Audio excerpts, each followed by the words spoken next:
এই মিতালি ভেবেছিল মানুষ আবার সেই মিতালির জুড়ে চলে আসবে, কিন্তু মানুষ তাদেরকে পরিত্যাগ করেছে, আবার আমাদের সরকারকে এখানে প্রতিষ্ঠিত করেছে। আপনারা দেখতে পেয়েছেন ভারতবর্ষে এখন যতগুলো নির্বাচন হচ্ছে, সব নির্বাচনে একের পরে এই তথাকথিত কমিউনিস্ট এবং কংগ্রেস আস্তে আস্তে অবলুপ্তির পথে। এবার আমরা দেখলাম যে 100 ক্রস করেনি এমপির ইলেকশনে, মেম্বার অফ পার্লামেন্টে 100 ক্রস করতে পারেনি। আর ওনারা স্বপ্ন দেখছিলেন যে এবার ওনারা ক্ষমতায় চলে আসবে। আর কমিউনিস্টদের কথা বলতে লাভই নেই, ওরা নোটার সাথে কম্পিটিশন করছে এখন। তো সেই জায়গায় দাঁড়িয়ে এখন আমরা মানে এটা কিন্তু এরকম না, আমরা পরীক্ষা দিচ্ছি সারা বছর যে আমরা কাজ করি, যখন পরীক্ষা দিতে যাই পরীক্ষার রেজাল্ট থেকে বোঝা যায় মানুষ আমাদের উপর কতটুকু আস্থা আছে। লাস্ট যে আমাদের দিল্লিতে ইলেকশন হলো, সেই ইলেকশন আপনারা দেখেছেন প্রায় 27 বছর পর আবার দিল্লিতে বিজেপি সরকার আবার সেখানে এসেছে। একের পর এক আপনারা দেখছেন এখানে স্কুল আজকে ভার্চুয়ালি আমরা করলাম, ফিজিক্যালি এখানে করলাম। আমাদের ভবিষ্যৎ যে প্রজন্ম, আমাদের ছেলে মেয়েদের, তাদের জন্য একটা ইনফ্রাস্ট্রাকচার ডেভেলপ করা খুব প্রয়োজন, এবং ইনফ্রাস্ট্রাকচারের সাথে সাথে গুণগত যে শিক্ষা তা করার জন্য আমরা চেষ্টা চালাচ্ছি। আমরা 10,323 আমরা জানি একটা বিরাট একটা গ্যাপ হয়ে গেছে, স্টুডেন্টসদের একটু অসুবিধা হচ্ছে কারণ টিচারদের খামতি হয়ে গেছে। আমরা এখন বিভিন্নভাবে যে টিচার্স রিক্রুটমেন্ট বোর্ড তাদের মাধ্যমে আমরা চেষ্টা করছি কিভাবে এই এত বড় একটা গ্যাপ কিভাবে ফিল আপ করা যায়, সেই কাজটা আমরা করছি। আমরা একটাই কাজ, সেটা হচ্ছে উন্নয়ন। উন্নয়ন ছাড়া কিচ্ছু হবে না, এবং যেখানে উন্নয়নের বিষয় দাঁড়ায় সেখানে কিন্তু শান্তি শৃঙ্খলারও প্রশ্ন দাঁড়ায়। ত্রিপুরা এখন সর্বভারতীয় স্তরে 28টা রাজ্যের মধ্যে নিচের দিক থেকে 3 নম্বরে ল অ্যান্ড অর্ডার সিচুয়েশনে। যেখানে শান্তি আছে, মানুষ বাইরের থেকে আসছে, এখন এখানে ইনভেস্টররা আসছে, ইনভেস্ট করার জন্য তৈরি হয়েছে। আগে খোয়াইয়ে মানে আমরা আসতাম, খোয়াই ডিস্ট্রিক্টে চারিদিকে খুন সন্ত্রাসের রাজনীতি আমরা দেখেছি। আমার এখানে কল্যাণপুরের এমএলএ পিনাকি বাবু বলেছেন যে কি অবস্থা ছিল আগে, আর আজকে সব জায়গার মধ্যে শান্তি। এবং বারবার একটাই যে শান্তি যেভাবেই হোক আমাদের জাতি জনজাতি, রঞ্জিত বাবু বলেছেন যে স্কুল আজকে ওনার এখানে উদ্বোধন হলো, সেখানে বাঙালি এবং জনজাতি সবাই মিলেই স্কুলে ভর্তি হয়, এখানেও ভর্তি হয়েছে, এখানেও থাকবে। আমাদের মধ্যে একটা বিভেদ সৃষ্টি করে এতদিন ধরে যারা রাজনীতি করে এসছে, যাদের রাজনীতির ব্যবসা এতদিন ধরে আমরা দেখেছি, সেই ব্যবসা ওনারা করেছেন। কিন্তু বিপদ, ওনাদের অস্তিত্বের সংকট, তো নানাভাবে চেষ্টা করে নানাভাবে বিভিন্ন ফন্দি মাঝে মাঝে ওনারা তৈরি করেন, কিন্তু সেগুলো মানুষ সেগুলোকে গ্রহণ করে না। খুব চিন্তায় পড়ে গেছেন কি হবে আগামী দিন। তো বাধ্য হয়ে একজন আরেকজনের কাঁধে ভর করে এখন চেষ্টা করছে আগামী দিন কি করা যাবে। আমরা 1977-78 এর ঘটনা যদি আমরা জানি, সেখানে একই অবস্থা, সেই থেকে শুরু হয়েছে তাদের মধ্যে মিতালি। আগে আন্ডার টেবিল ছিল, লুকিয়ে লুকিয়ে। এবার যেটা আমরা দেখলাম 2023-এ একটা অস্থিরতা তৈরি করার জন্য ওনারা একদম ওপেন, ওনারা একজন আরেকজনের সাথে হাত মিলিয়েছে, এবং সেই হাত যে মিলিয়েছে নিজেদের 2-3 জন লোকের তাদের ভেস্টেড ইন্টারেস্টের কারণে এই কাজটা করেছে। আমি বিধানসভার মধ্যে ওনাদেরকে আমি জিজ্ঞেস করেছিলাম, যারা এতদিন ধরে আপনাদের যে খুন সন্ত্রাস করেছে তাদের সাথে আপনারা হাত মিলিয়েছেন, উপরে গিয়ে কি জবাব দেবেন? মাথা হেড করে নিচে বসেছিল, ওরা উত্তর দিতে পারেনি। আমরা নকশাল পিরিয়ডে 1970 আমরা দেখেছি এই কমিউনিস্টদের আরেকটা ভার্সন নকশাল, একই কায়দায় ওরা কে বলতো, leave the schools and colleges and do red revolution. অদ্ভুত কি অবস্থা, কত লোক কত স্টুডেন্টের জীবন বাতিল হয়ে গেছে। আর কি বলতো, without people's army people's have nothing. গণফৌজনা না থাকলে জনগণের আর কিছুই থাকবে না। অদ্ভুত অদ্ভুত স্লোগান দিত। আমাদের চেয়ারম্যান, চীনের চেয়ারম্যান আমাদের চেয়ারম্যান, আমাদের দেশে থাকবে, আমাদের খাবে, সব করবে, এইভাবে মগজ ধুলাই করে কত ছেলের জীবন নষ্ট করেছে। Political strength grows from a barrel of a gun, বন্দুকের নল থেকে নাকি রাজনৈতিক শক্তি উৎস। অদ্ভুত সব স্লোগান। আজকে এখানে সুন্দর করে আমরা এতগুলো ইনফ্রাস্ট্রাকচার আমরা ডেভেলপ করলাম, 70 সনে যদি হতো তো এখানে বোমা ফেলতো আর বলতো কাগজে বোমা। এই তো ছিল। সমস্ত জায়গায় অস্থিরতা, খুন, সন্ত্রাস এবং উচ্ছৃঙ্খলতা। সেই পার্টিগুলোর এখন মানুষ বুঝে গেছে তাদের দিয়ে এই দেশ চলবে না। 2014 আগে এমন একটা অবস্থা হয়েছিল যে এই দেশ থাকবে কি থাকবে না এরকম একটা চিন্তা হয়েছিল। আমাদের পার্লামেন্টের মধ্যে পাকিস্তানের টেররিস্টরা এসে আঘাত করেছে। মুম্বাইয়ের ঘটনা আমরা জানি, আমরা নর্থ ইস্টের ঘটনা আমরা জানি। কখন যে নর্থ ইস্টের গুয়াহাটিতে গেলে কখন যে বোম ব্লাস্ট হবে কেউ জানে না। সেই জায়গায় প্রধানমন্ত্রী নরেন্দ্র মোদীজি 2014-তে যখন আসলো, উনি এই দেশটাকে রক্ষা করেছেন। আজকে আমরা বেঁচে গেছি। এমন এক গার্জিয়ান আমাদের এসছে, সুরক্ষার দিকেই হোক আজকে সুনিশ্চিত করেছে। আগে কথায় কথায় আমাদের সোলজারদের গলা কেটে ভারতবর্ষে ফেলে রাখতো। যখন সার্জিক্যাল স্ট্রাইক করলো, এয়ার স্ট্রাইক করলো, তারপর কিন্তু আর রা শব্দ নেই। এই হচ্ছে নেতৃত্ব, এই হচ্ছে মানে লিডার ভারতবর্ষের মাননীয় প্রধানমন্ত্রী নরেন্দ্র মোদীজি। আমরাও সেভাবে কাজ করছি। আজকে স্কুল হোক, রাস্তাঘাটে হোক, সব দিকে আমরা ডেভেলপমেন্ট ডেভেলপমেন্ট ডেভেলপমেন্ট, তাছাড়া কোনো চিন্তা নেই। সাধারণ মানুষের কিভাবে আমরা তাদের আত্মসম্মান, তাদের সোশিও ইকোনমিক্যাল স্ট্যাটাস কিভাবে বাড়াবে সেইভাবে আমরা কাজ করছি। আমরা আজকে স্কুলগুলো আমরা বিভিন্নভাবে চেষ্টা করছি কিভাবে আধুনিক পদ্ধতিতে স্মার্ট ক্লাস এখানে তৈরি হয়েছে।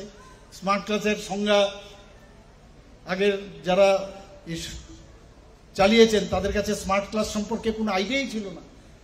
ভাঙা বেঞ্চি, ভাঙা টেবিল, আমরা স্বাস্থ্য দপ্তরে আমি দেখেছি ভাঙা টেবিল, ওপিডিতে বসতাম ভাঙা টেবিল, হাতল ভাঙা, আর মনে হতো এটাই বুঝি জীবন, এইভাবেই আমাদের চলবে। আমরা এখন টিঙ্কারিং ল্যাব বানাচ্ছি স্কুলে, ইনোভেটিভ আইডিয়া সমস্ত 3Dর মাধ্যমে আমরা ছেলে মেয়েদের পড়াশোনার ব্যবস্থা করছি এখানে। এই হচ্ছে আমাদের বর্তমান সরকার।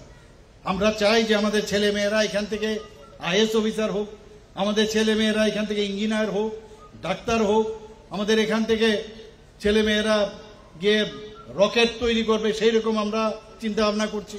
এবং ত্রিপুরার ছেলে মেয়েদের কিন্তু ট্যালেন্টের অভাব নেই। এতদিন ধরে রাজনীতির নামে তাদেরকে মানে ভুল পথে ওরা চালিয়েছে। আমরা এর মধ্যেও আপনারা শুনে খুশি হবেন যে শিক্ষা খাতে এবার আমরা অনেক বেশি কিন্তু বাজেটে আমরা রেখেছি, প্রায় 11.94% আমরা শিক্ষা খাতে আমরা রেখেছি। একাদশ ও দ্বাদশ শ্রেণী ছাত্রছাত্রীদের জন্য আমরা এখানে যারা গার্জিয়ানরা আছেন, যখন স্কুল থেকে বেরোনোর পর এমন একটা অবস্থায় কোন টিচারের কাছে যাবেন, তাদেরকে কোথায় পড়াবেন, এই নিয়ে একটা স্কুটার দিয়ে যাচ্ছে, কেউ সাইকেল নিয়ে যাচ্ছে, কেউ গাড়ি নিয়ে যাচ্ছে। একবার ইংরেজি পড়ালে যে ওই টাইমে আবার ফিজিক্সের মাস্টারের কাছে যেতে হবে, কেমিস্ট্রির মাস্টারের কাছে যেতে হবে, বায়োলজি বা ম্যাথের কাছে যেতে হবে। আমরা এবার বাজেটের মধ্যে আমরা বললাম না, এর থেকে উত্তরণ আমাদের খুঁজতে হবে। তা আমরা কি করলাম, সমস্ত সাব ডিভিশনে, সমস্ত মহকুমার মধ্যে আমরা একটা করে আমরা এই ধরনের কোচিং সেন্টার আমরা চালু করছি। এবং সেখানে একটা কোচিং সেন্টারের মধ্যে সব পড়ানো হবে। এবং এই কোচিং সেন্টারগুলো প্রথমে ইংলিশ এবং সায়েন্স গ্রুপ আমরা শুরু করেছি। সাধারণত এইগুলোর পিছনে মানুষ দৌড়ায়, তো সেই ব্যবস্থা এবার বাজেটে আমরা রেখেছি। এবং এতে করে আমি আমার অর্থমন্ত্রীকে আমি বলেছি, সুপার টু সুপার বেস্ট যে টিচার যদি বাইরের থেকে আনতে হয় বাইরের থেকে আনবেন। কারণ টেস্টেড যারা আছে আমাদের ত্রিপুরাতে তারা তো হয়তো বা নাও আসতে পারে ওই কোচিং সেন্টারে, কিন্তু এর থেকে ভালো টিচার আপনি টেন্ডার করুন, বাইরের থেকে আসুক। ওই সব টিচারের মাধ্যমে আমাদের আগামী দিনের ছেলে মেয়েরা স্কুল কলেজে তো পড়বেই, কিন্তু তারপরেও এই মানে মাস্টারের বাড়িতে যাওয়ার যে একটা প্রবণতা, সেটার থেকে বাঁচতে গেলে এই সিস্টেমে যদি না যায়, সেই কাজটা আমরা এবার করেছি। এর মধ্যে আমবাসা, কাকরাবন এবং করবুকে নতুন করে ডিগ্রি কলেজ আরো 3টা এইবারের বাজেটে আমরা রেখেছি। আপনারা শুনে খুশি হবেন যে এইবারের বাজেটে ত্রিপুরা কম্পিটিটিভ এক্সামিনেশন সেন্টার আমরা চালু করেছি। আগরতলা, উদয়পুর এবং আমবাসায়। অর্থাৎ এই সেন্টারে সমস্ত যে আমাদের যে বিধানসভাগুলো আছে সেই বিধানসভাগুলো কভার করবে 3টা জায়গার থেকে। সেখানে এই কম্পিটিশন এক্সামিনেশনে অনেকে আমাদের ছেলে মেয়েরা পরীক্ষা দেওয়ার জন্য সেন্টার পায় না, অনেক প্রাইভেটে যায়। তো যদি এই ধরনের সেন্টারের আমরা ব্যবস্থা করি তাহলে ওরা অল ইন্ডিয়া বেসিসে কম্পিটিশন করতে পারবে, কম্পিটিশনে তারা বিভিন্ন কলেজে যেতে পারবে, বিভিন্ন স্কুলে ভর্তি হতে পারবে, সেই ব্যবস্থা আমরা করেছি। আমরা আপনারা শুনেছেন যে গত বছর আমাদের কোঅপারেটিভ ব্যাংকের একটা পরীক্ষা নিতে গিয়ে একসাথে এত মানে যারা পরীক্ষা দেবে এত ক্যান্ডিডেট, তাদের জন্য স্থান ছিল না। আমরা এবার হাপানিয়াতে এখানে একটা কম্পিউটার ভিত্তিক পরীক্ষা কেন্দ্র আমরা এবার শুরু করেছি। সেখানে অনলাইনে পরীক্ষা দেওয়ার ব্যবস্থা হবে, বাইরে যেতে হবে না সেই ব্যবস্থা। এর জন্য 15 কোটি টাকা আমরা স্যাংশন দিয়েছি এবার বাজেটে। শুধু তাই নয়, যারা জনজাতি যারা শিক্ষার্থীরা আছে তারা যাতে আরো বেশি ভালো পড়াশোনা করতে পারে তার জন্য আমরা সুপার 100 প্রোগ্রাম আমরা চালু করেছি। এবং এটাই আমরা সবসময় বলি যে সবকা সাথ সবকা বিকাশ, বিশ্বাস আর তার প্রয়াস। সবাইকে নিয়ে, মাননীয় প্রধানমন্ত্রীজি বারবার বলছেন সবাইকে নিয়ে চলতে হবে আমাদের, সেই দিশায় আমরা কাজ করছি। আমরা চাই যে আগামী দিন যে আমাদের শিক্ষা, স্বাস্থ্য, পরিকাঠামো সেগুলোর যাতে উন্নয়ন হয়। এবং আপনারা নিশ্চয়ই দেখেছেন কিছুদিন আগে আমরা যে বাদারঘাট স্টেডিয়ামে সেখানে একটা আমাদের অ্যাথলেটিক ট্র্যাক সেখানে আমরা উদ্বোধন করি, একটা সিনথেটিক ফুটবল গ্রাউন্ড সেটা উদ্বোধন করি, একটা সিনথেটিক হকি গ্রাউন্ড সেখানে উদ্বোধন করি। কিন্তু সেখানে আমি কি করলাম, আমি বললাম, আমি সেটা সাজেশন রাখলাম যে নেতা নেত্রীদের নামে এগুলো তো হয়। আমি সেখানে আমার সাথেই অ্যাথলেটিক্স করতো দেবভক্তি জমাতিয়া, ওর নামে আমি ওখানে সিনথেটিক ট্র্যাক তার নামে উৎসর্গ আমি করেছি। যে ফুটবল গ্রাউন্ড যেটা আছে আমাদের ত্রিপুরাতে উমাকান্ত যে স্টেডিয়াম এখন আছে, সেই উমাকান্ত স্টেডিয়ামে একজনের পেটে ফুটবল খুব নাম করা গোলকিপার ছিল, আমরা হচ্ছে তখন ছোট। আপনারা ভাবুন, ওর নামে আমরা ওই ফুটবল গ্রাউন্ডটা আমরা উৎসর্গ করেছি। আমরা নন্দীবাবু যিনি অনেক স্টুডেন্ট উনি তৈরি করেছেন, উনিও তারা কেউ নেই আজকে এই দুনিয়াতে, এই 3 জনের নামে, নন্দীবাবুর নামে আমরা সেই হকি গ্রাউন্ডটা আমরা করেছি। এই হচ্ছে আমাদের ভারতীয় জনতা পার্টির নেতৃত্বাধীন সরকার। মানুষ সম্পর্কে মানুষকে কিভাবে সম্মান দিতে হয় সেটা জানে। কিছুদিন আগে আমবাসার মধ্যে একটা মানে আমাদের ইউথ অ্যান্ড স্পোর্টসের একটা হোস্টেল হয়েছিল, সেখানেও একটা জিমনাস্ট, খুব নাম করা জিমনাস্ট ছিল, তার নামে মধুসূদন সাহা, ওর নামে আমরা সেখানে এই নামকরণ আমরা করি সেই হোস্টেলটা। তো সেইভাবে আমরা মানুষকে সম্মান দেই এবং আগামী দিনও আমরা করব। এবং এতে করে আপনারা ভাবুন, যখন কেউ ভাবিনি যে এইভাবে সম্মান দেওয়া আমরা দেব, ওনাদের ফ্যামিলিকে যখন আমরা খবর দিলাম, ওরা স্টেজে উঠে এত ভাবুক হয়ে গেছে যে কথাই বলতে পারছিল না, যে আমরা জীবনও ভাবতে পারিনি যে এত বছর পরে আমাদের কেউ ডাকবে এবং ওদেরকে সারা জীবন নেক্সট জেনারেশন তাদের কথা স্মরণ রাখবে। মানে স্টেজে উঠে তাদের মানসিক অবস্থাটা আপনার চিন্তা করুন। সেইভাবে আমরা কাজ করছি। বন্ধুগণ, খোয়াই জেলার আমি এখন একটা একটা করে লিস্ট আপনাদের সামনে আমি রাখবো। আপনাদের আরসিঘাটের মাননীয় বিধায়ক এবং আপনাদের এই এলাকার বিধায়ক আমার পেছনেই সারাক্ষণ থাকে, আমার এই কাজটা হয়নি, এই কাজটা হয়নি, আবার এই কাজটা দিতে হবে। তো আমি আজকে ওনাদেরকে, কারণ আমি জানি এগুলো করার পর আবার বলবে যে এটা হয়নি, আমি কি পেলাম। তো আপনাদের হয়ে ওনারা সবসময় আমার পেছনেই লেগে থাকেন। খোয়াইয়ে কেন্দ্রের প্রকল্প, ভারত সরকারের সড়ক পরিবহন ও হাইওয়ে মন্ত্রকের অধীনে খোয়াই জেলায়, খোয়াই থেকে তেলিয়ামুড়া পর্যন্ত যে 26 কিলোমিটার ন্যাশনাল হাইওয়ে, আমি আসার সময় আমি সেটাই দেখছিলাম কিভাবে কাজ করছে। ভাবাই যায় না এত সুন্দর রাস্তা, আপনি মানে এত ভালো লাগছে এখানে। মুঙ্গিয়াকামি থেকে চম্পকনগর পর্যন্ত NH-08 সেটা 4 লেনে প্রশস্তীকরণের কাজ শুরু হয়ে গেছে। রাজ্য সরকারের যে প্রকল্প সেগুলো, তেলিয়ামুড়া জেলা পরিবহন কার্যালয়ের ভিত্তিপ্রস্তর স্থাপন করা হয়েছে গত 12 ফেব্রুয়ারি 2025-এ। খোয়াই পুরান বাজারে পার্কিং কমপ্লেক্স উদ্বোধন করা হয়। গত 12ই ফেব্রুয়ারি 2025। আজকেও এখানে মোটর স্ট্যান্ড আমরা উদ্বোধন করে এসেছি তেলিয়ামুড়াতে, সেখানেও স্কুলের উদ্বোধন করে এসেছি, এবং খোয়াই পুরান বাজারে পার্কিং কমপ্লেক্সে আমরা উদ্বোধন করি 12ই ফেব্রুয়ারি 2025। খোয়াই সরকারি উচ্চতর মাধ্যমিক যে স্কুল আছে সেখানে সিনথেটিক টার্ফ ফুটবল গ্রাউন্ড, তারও উদ্বোধন আমরা করি 4ই অক্টোবর 2024-এ। বন্ধুগণ, খোয়াই সরকারি ইংরেজি মাধ্যম দ্বাদশ শ্রেণী বিদ্যালয়ের যে নবনির্মিত ভবন, সেটাও উদ্বোধন করেছি আমরা 4ই অক্টোবর 2024। বলবো আরো, খোয়াইয়ের সিঙ্গিছড়ায় যে শরৎচন্দ্র দ্বাদশ শ্রেণী বিদ্যালয়, সেটার উদ্বোধন করা হয়েছে। তুলাশেখর ব্লকের আসারামবাড়ির উচ্চতর মাধ্যমিক বিদ্যালয়ের ক্লাসরুম, ল্যাবরেটরি, সেগুলো নির্মাণ করা হয়েছে। এতে ব্যয় হয়েছে প্রায় 86 লক্ষ টাকা। খোয়াইয়ের ডিস্ট্রিক্ট পঞ্চায়েত রিসোর্স সেন্টার নির্মাণ করা হয়েছে। রামদয়াল ঠাকুরপাড়াতে হোস্টেল বিল্ডিং নির্মাণ করা হয়েছে। তেলিয়ামুড়া পুর পরিষদের উদ্যোগে নেতাজি নগর সে ওয়ার্ড নাম্বার 8-এ বৈদ্যুতিক চুল্লি বসানো সহ নতুন শ্মশানঘাট নির্মাণ করা হয়েছে। এতে করে 1,18,00,000 টাকা দেওয়া হয়েছে। বর্জ্য ব্যবস্থাপনার জন্য তেলিয়ামুড়া পুর পরিষদের যে টার্সিয়ারি ওয়েস্ট ম্যানেজমেন্ট প্ল্যান, সেটা বসানো হয়েছে, তাতেও প্রায় 1,50,00,000 টাকা ব্যয় হয়েছে। আর এখনো যেসব কাজ চলছে, জেলা শাসক ও সমাহর্তার সরকারি আবাস নির্মাণের কাজ চলছে। খোয়াই মহকুমা শাসকের সরকারি আবাস নির্মাণের কাজ চলছে। বেহালাবাড়ির এইচএস স্কুলে 50 শয্যা বিশিষ্ট জনজাতি ছাত্রীদের হোস্টেল নির্মাণের কাজ চলছে। অতিরিক্ত জেলা শাসক ও সমাহর্তার সরকারি আবাস নির্মাণের কাজ চলছে। 2 কোটি টাকা ব্যয়ে integrated public health laboratory Khowai জেলা হাসপাতাল গড়ে তোলা হচ্ছে। তুলাশেখর যে পিএসসি আছে, ব্লক পাবলিক হেলথ ইউনিট, সেটা গড়ে তোলা হচ্ছে।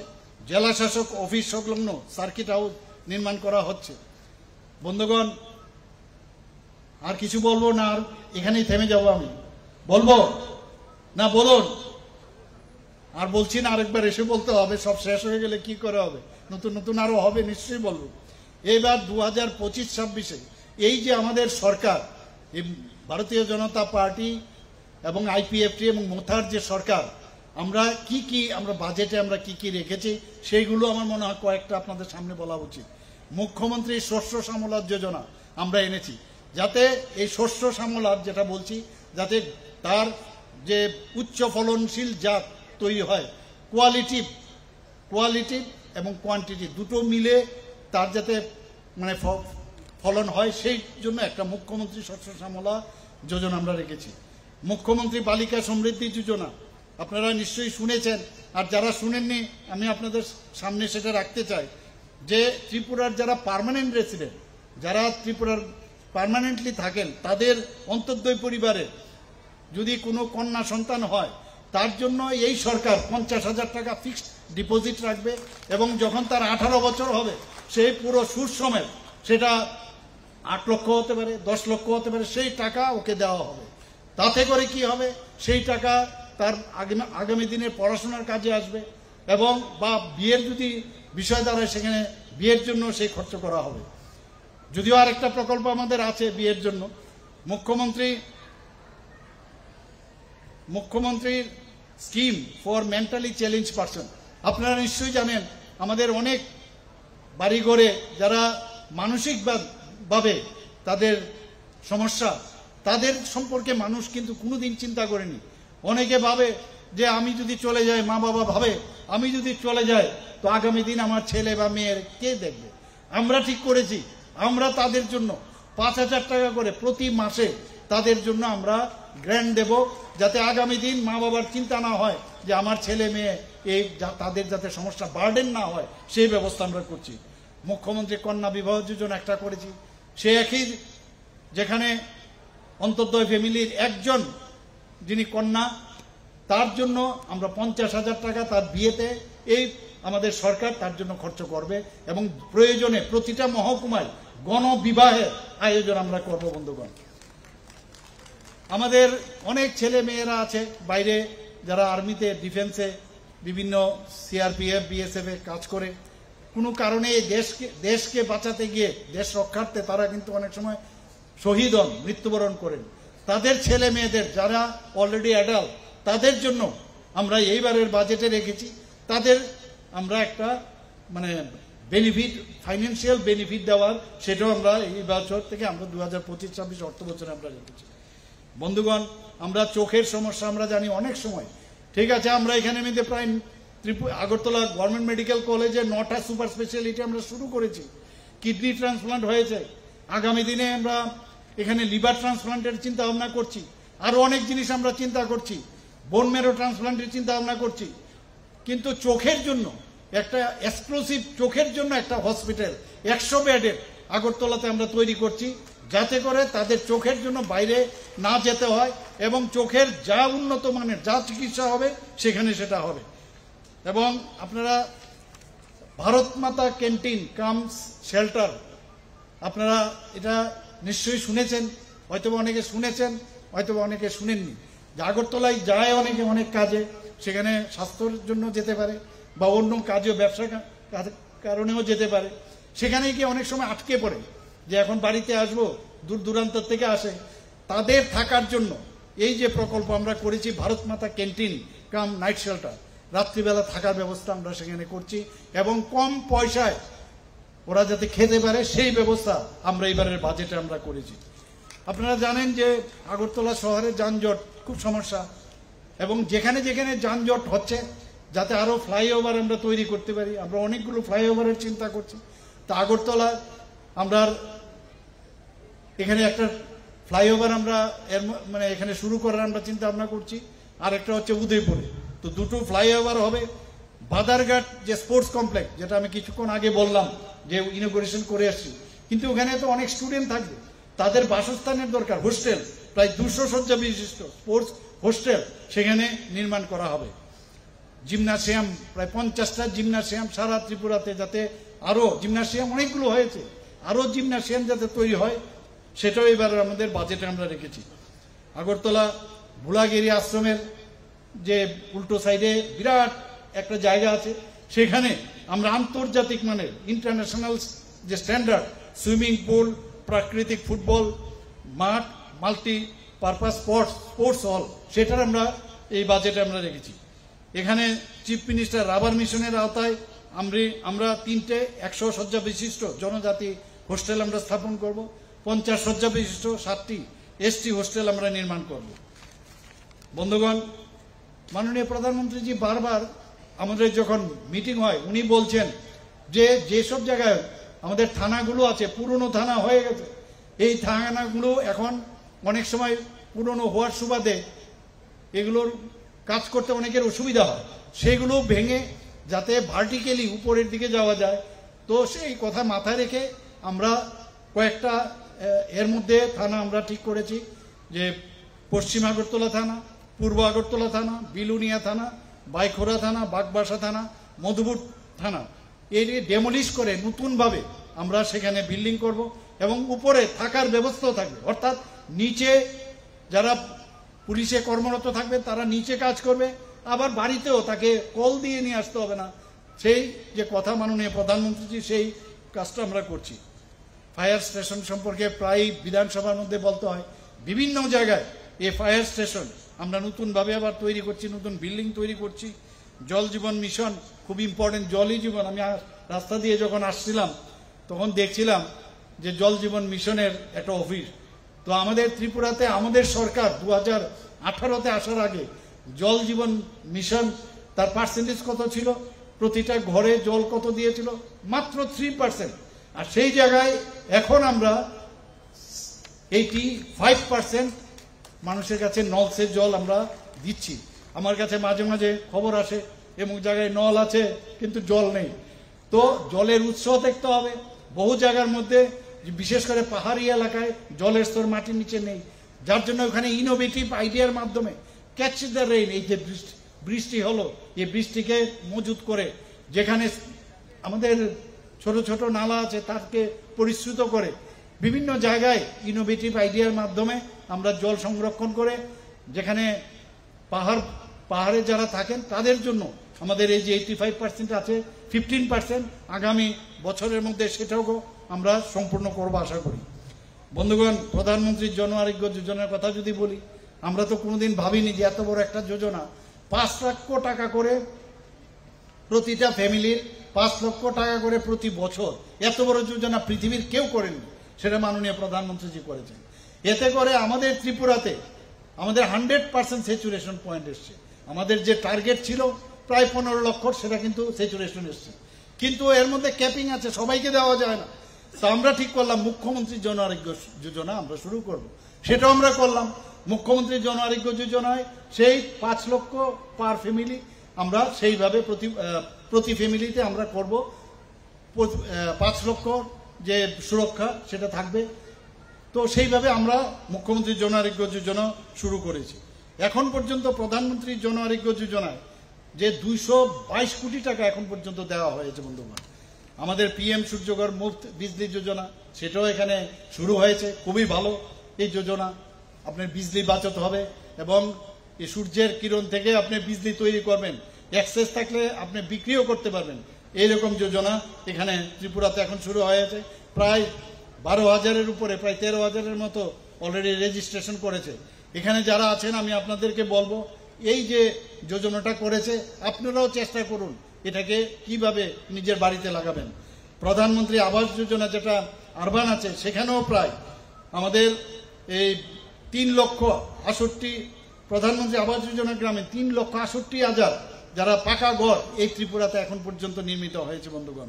আরবানে প্রধানমন্ত্রী আবাস যোজনা এখন পর্যন্ত 70,000 হয়েছে, আগামী দিন আরও হবে, ভাবা যায় না। আমি কিছুদিন আগে এখানে থেকে অনেক দূরে, মানে আমাদের জনজাতি অধ্যুষিত এলাকায় টাকারজোলা আমি গেছি, সেখানে দুজনের বাড়িতে গিয়ে প্রধানমন্ত্রী আবাস যোজনার সে ইনোগ্রেট করে এসেছি, নারিকেল ফুটেছি সেখানে, এত খুশি ওরা, বলছে যে আমরা তো ভাবতেই পারিনি যে কোনোদিন আমাদের এই ঘর হবে। তো এখানে সবকা সাথ সবকা বিকাশ, বিশ্বাস আর প্রয়াস, সেটা কিন্তু সেদিন টাকারজোলাতে গিয়ে আমি দেখতে পেলাম। আমাদের এখানে যে মাননীয় প্রধানমন্ত্রীজি নিজে খুব গরিব ঘর থেকে এসেছেন, আমরা সবাই জানি, একটা চাইওয়ালার ফ্যামিলির থেকে এসছে। উনি দেখেছেন কিভাবে মানুষ, মহিলারা সূর্যের যে অস্ত কখন যাবে তার জন্য বসে থাকে, তার জন্য উনি বললেন যে উন্মুক্ত স্থানে শৌচমুক্ত, সেই ব্যবস্থা উনি শুরু করেছেন। এবং ত্রিপুরাতেও এখন আমরা বলতে পারি যে উন্মুক্ত স্থানে শৌচমুক্ত ত্রিপুরা, সেই কাজটা আমরা করেছি এবং আগামী দিনে আরও এর বিষয়ে আরও কাজ করব। এখানে চাকরি অনেকেই করে, আমরা চাকরি কথা না করে আমরা বলছি যে তাদের এন্টারপ্রেনার হওয়ার জন্য MSMEর মাধ্যমে এখন পর্যন্ত মাইক্রোতে আমাদের কাছে প্রায় 2.1 লাখ আমাদের এন্টারপ্রেনার এখন হয়েছে। স্মলে এখনো কম আছে, মিডিয়ামেও কম আছে, কিন্তু এখন ইনভেস্টর আসছেন, তারাও MSMEর মাধ্যমে নিজেও এন্টারপ্রেনার হন, অন্যরাও আপনার চাকরি দিন। তো সেইভাবে এখন ত্রিপুরাতে কাজ চলছে। মুখ্যমন্ত্রী কন্যা আত্মনির্ভর যোজনা একটা যোজনা আপনারা শুনেছেন।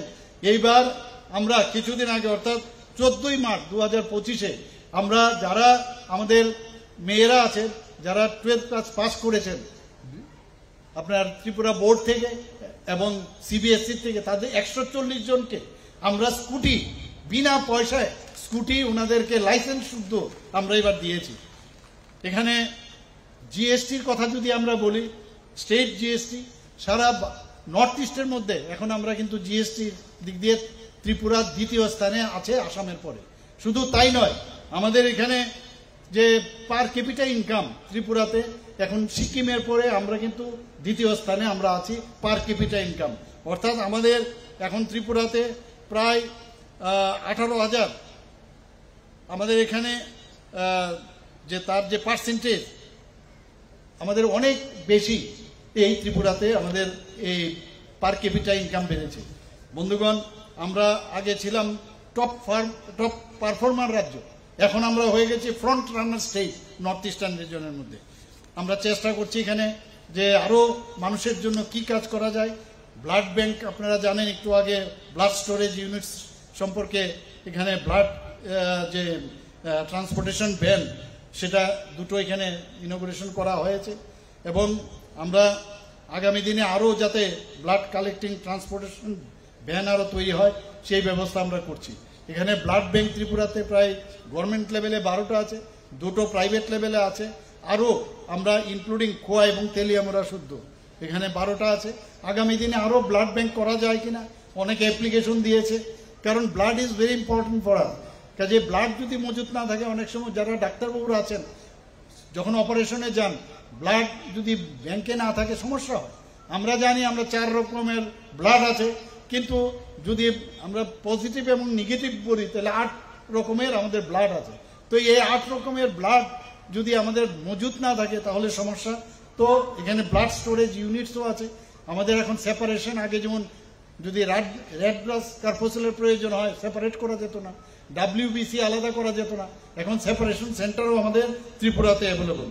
ভলেন্টারি ব্লাড ডোনেশন, এখানে আমাদের যে পার্সেন্টেজ অনুসারে যদি 40 লাখ লোক থাকে তাহলে আমাদের 40 লক্ষ লোক যদি আমাদের ত্রিপুরাতে বাস হয় তাহলে 40,000 ইউনিট আমাদের থাকতে হবে। ত্রিপুরাতে আমাদের কাছে গত অর্থ বছরে 42,000 আমাদের ইউনিট এই ত্রিপুরাতে আমাদের রয়েছে। আমরা আগামী দিন আরও কিছু আমরা করতে চাই। আমি যেটা বললাম, আমাদের উপর আস্থা রাখতে হবে এই সরকারের উপরে, এবং আমি নিশ্চিত যে এই ত্রিপুরা সরকার এখন যেভাবে চলছে, একটা ট্রান্সপারেন্সির স্বচ্ছতার সাথে কিভাবে একটা সরকার চালাতে হয় সেটা আমরা মাননীয় প্রধানমন্ত্রীর কাছ থেকে আমরা শিখেছি। কিভাবে আইন শৃঙ্খলা রক্ষা করতে হয় সেটা আমরা শিখেছি, এবং আগামী দিন ইনফ্রাস্ট্রাকচার কিভাবে ডেভেলপ করতে হয় সেটা আমরা শিখেছি, এবং কিভাবে মানুষকে আরো বেশি এন্টারপ্রেনার করা যায় সেটা আমরা শিখেছি, এবং দক্ষতা কিভাবে তারা শিখতে পারে আমাদের ছেলেমেয়েরা, তাদের আমরা সেইভাবে স্কিল ডেভেলপমেন্টের মাধ্যমে তাদের শিক্ষিত করে তুলছি। বন্ধুগণ, চাকরি নেই বলে গত 7 বছরে আমরা এখন পর্যন্ত প্রায় 17,000 গভর্নমেন্টের চাকরি আমরা দিয়েছি। বাকিগুলো তো আমি বললাম না, আরো প্রায় 8 থেকে 10,000 চাকরি ওয়েটিং। জাস্ট আপনারা দেখুন, আরো চাকরি আমরা দেব, এবং আমি আশা করি যে মানুষের কল্যাণে আমরা কাজ করতে চাই। মানুষের একটা হিউম্যান টাচ থাকা দরকার, এবং এই সরকার সেই টাচ নিয়েই আমরা আগামী দিন চলবো, সেই আশ্বাস দিয়ে আমি আমার বক্তব্য শেষ করছি। নমস্কার, ধন্যবাদ, এবং আমি এখানে যারা আজকের এই প্রোগ্রামটা এখানে করেছেন তাদেরকেও